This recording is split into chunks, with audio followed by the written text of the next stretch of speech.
Hey guys, me again, Frank with Mud Creek Models. We wanted to go over with you the glues that we use. All of this ultimately is going to be leading up to our video series, which should start next month or hopefully in another week or two, we'll see.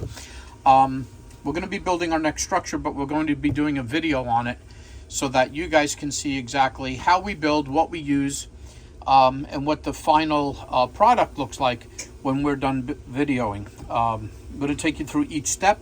I'm going to take you through painting, weathering, gluing, what glues we use. We're going to show you that today, and so on and so forth.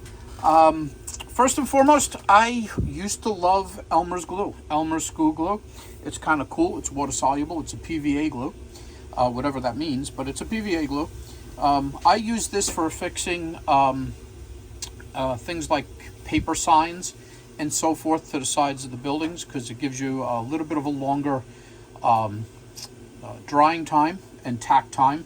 It's nice and thin, and not only do I enjoy using it for signs, but kids enjoy using it to make a mess.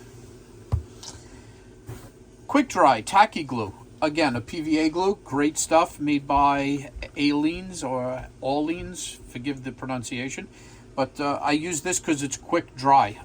It's another PVA glue that is really nice to use, but if you're in a rush or you don't have the time to hold something, or you just want something that's going to tack up real quick, that would be quick dry tacky glue. You can get that from, I think we got this from Hobby Lobby or Amazon. Everything's on Amazon these days. Let's talk about canopy glues. Also a PVA glue, which is kind of cool, but canopy glues were originally made for model planes.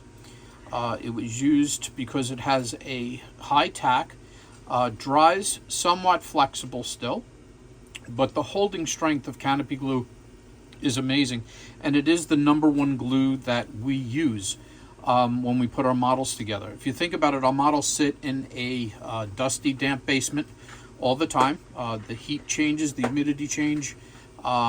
Those models are going to flex and they're going to want to move. So instead of cracking, the canopy glue, in my opinion, gives the model a chance to move a little bit without coming downstairs one morning and seeing that your wall's separated and your corner posts are hanging off.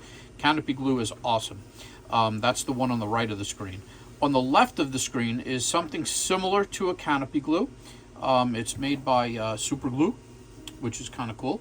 I believe this is the same stuff as canopy glue, but a good friend, or two good friends of ours, Daniel Bigda and Todd Bryan, speak very highly of this. I have not tried it yet, but I will be putting this through the tests soon before I actually use it on my models. So that was canopy glue. Two types of super glues that we also use is the Loctite super glue. This one is a ultra gel control. It is literally that, just a gel that comes out. You press on these two dispensers, the triggers. You undo this replaceable cap, and you apply it.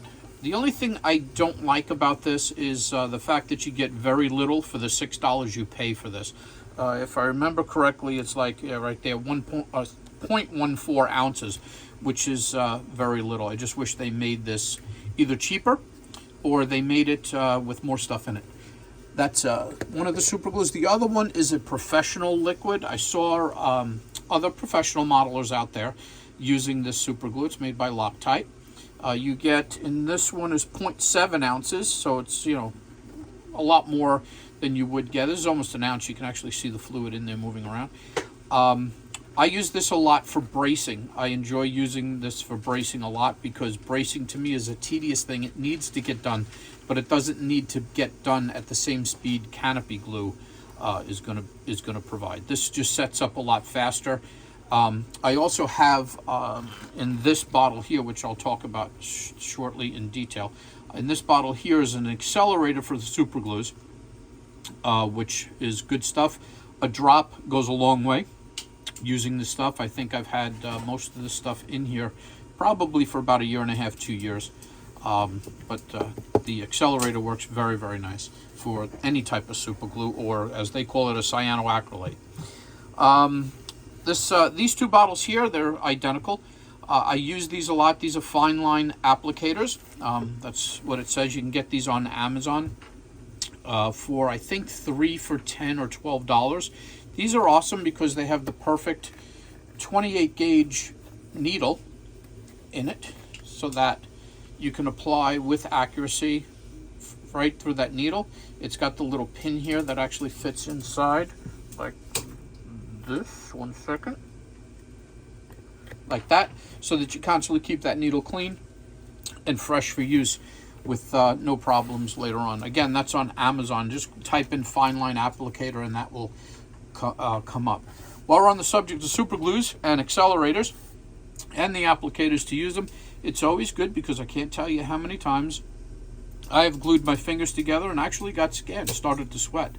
You want to use a debonder. This is a super glue remover and a debonder.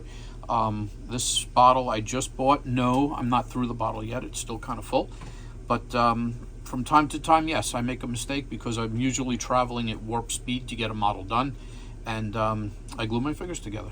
So good stuff to have just in case for emergencies, because the last thing you want to do is to go to the hospital and have somebody come at you with a scalpel. Nonetheless, that's pretty much it. But these are what we use here at Mud Creek Models to build our kits. And I hope you enjoyed the video. Thanks.